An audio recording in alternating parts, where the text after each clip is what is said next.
नेपाली भई खुट्टा टेक्नुपर्छ, छातीभित्र सगर्वले नेपाल लेख्नुपर्छ।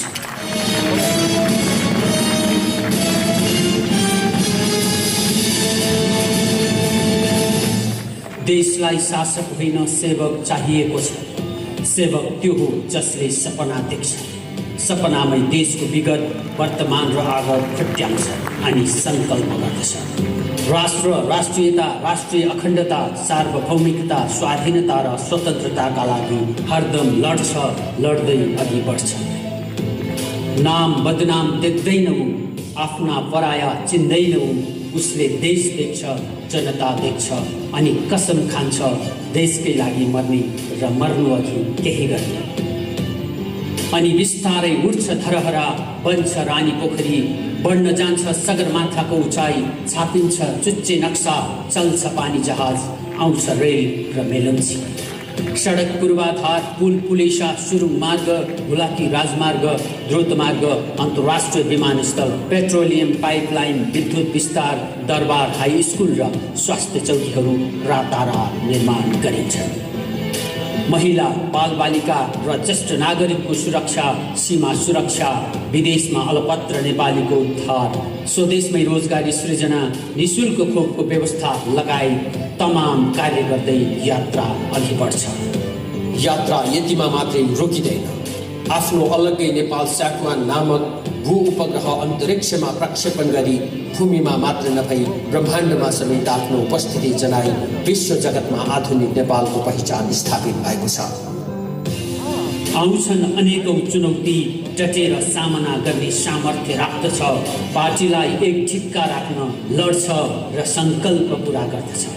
बादमा फस्दैनौ, लाभहानि देख्दैनौ, देख्छ त केवल देश र जनता, अर्थात् समृद्ध नेपाल, सुखी नेपाल।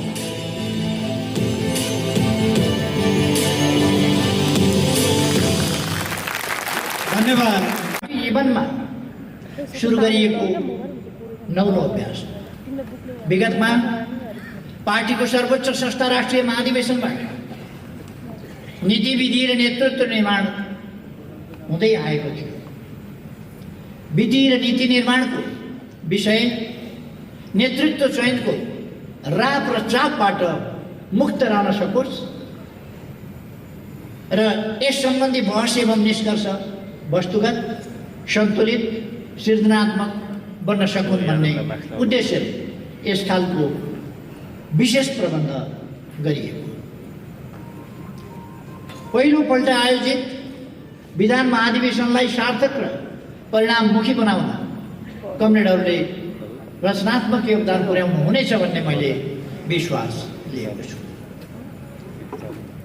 हामी सबैलाई थाहै छ 2075 जेठ 3 गते नेकपा एमाले र नेकपा माओवादी केन्द्र बीच एकीकरण नभएको भए नेकपा एमालेको 10औं राष्ट्रिय महाधिवेशन आजभन्दा 2 वर्षभन्दा अगाडि नै सम्पन्न भइसकेको थियो।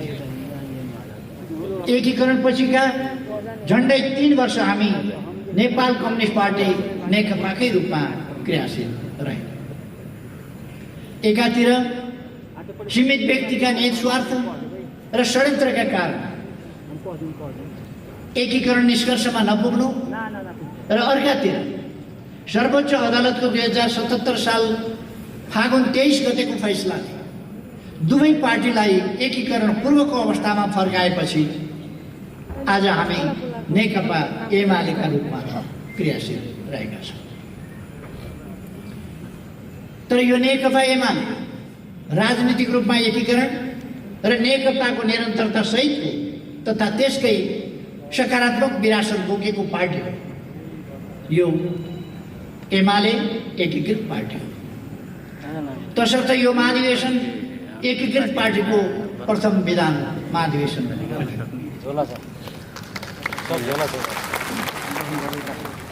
विधान महाधिवेशन आयोजना गरिरहेको यस घडीमा नेपाली कम्युनिस्ट आन्दोलन समक्ष नयाँ चुनौती र प्रतिकूलता थपिएका छन्।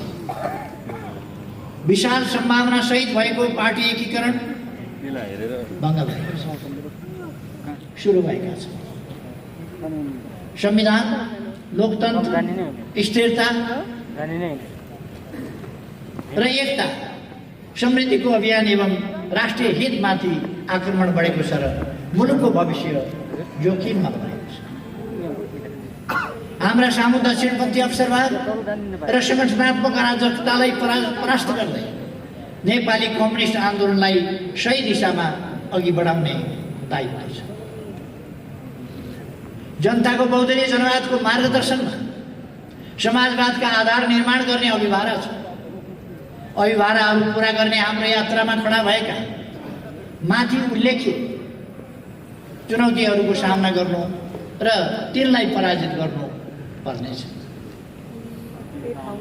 महाधिवेशनमा प्रस्तुत राजनीतिक प्रतिवेदनमा मैले 9 महाधिवेशनका निष्कर्षको चर्चा गरेको छु।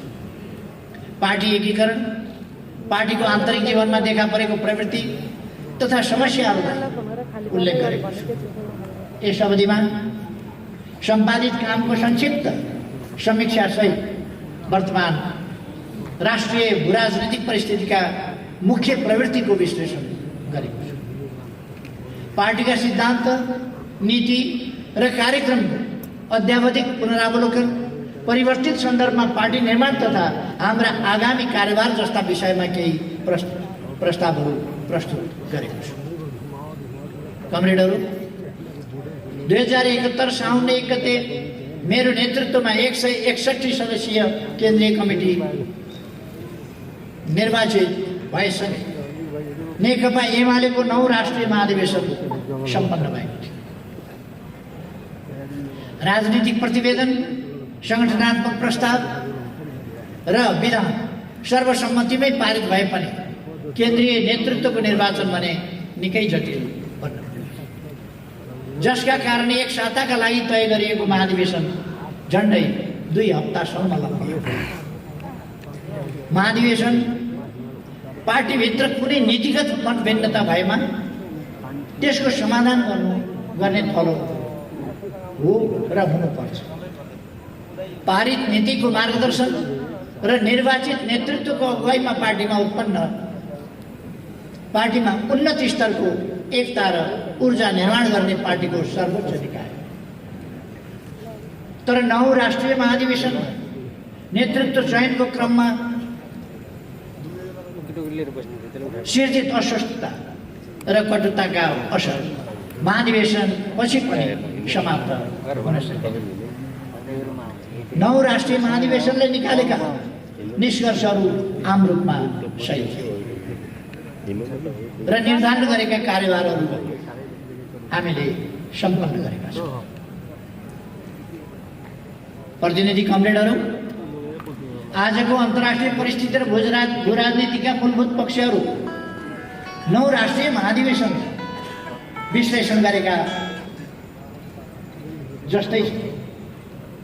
तर यस बीचमा केही नयाँ घटना र प्रवृत्तिको भने विकास भएको छ। जस्तै श्रमको स्वरूप र क्षेत्र, श्रम सम्बन्ध र शोषणका स्वरूपमा सबै पालिका, विशेष प्रदेश र जिल्ला एवं प्रवासबाट समेत यस प्रथम विधान महाधिवेशनमा उपस्थित हुनुभएका प्रिय कमरेडहरू, सबभन्दा पहिले त म यहाँहरूलाई यस हामीले सुरु गरेको एउटा नयाँ अभ्यास विधान महाधिवेशन, यस सन्दर्भमा हार्दिक अभिवादन भन्न चाहन्छु, नमस्कार भन्न चाहन्छु र फेरि पनि यहाँहरूलाई स्वागत गर्न चाहन्छु। आज हामी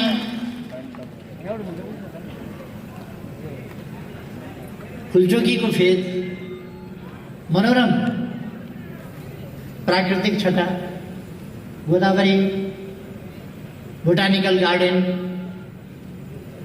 मत्स्य पालन फार्म लगायत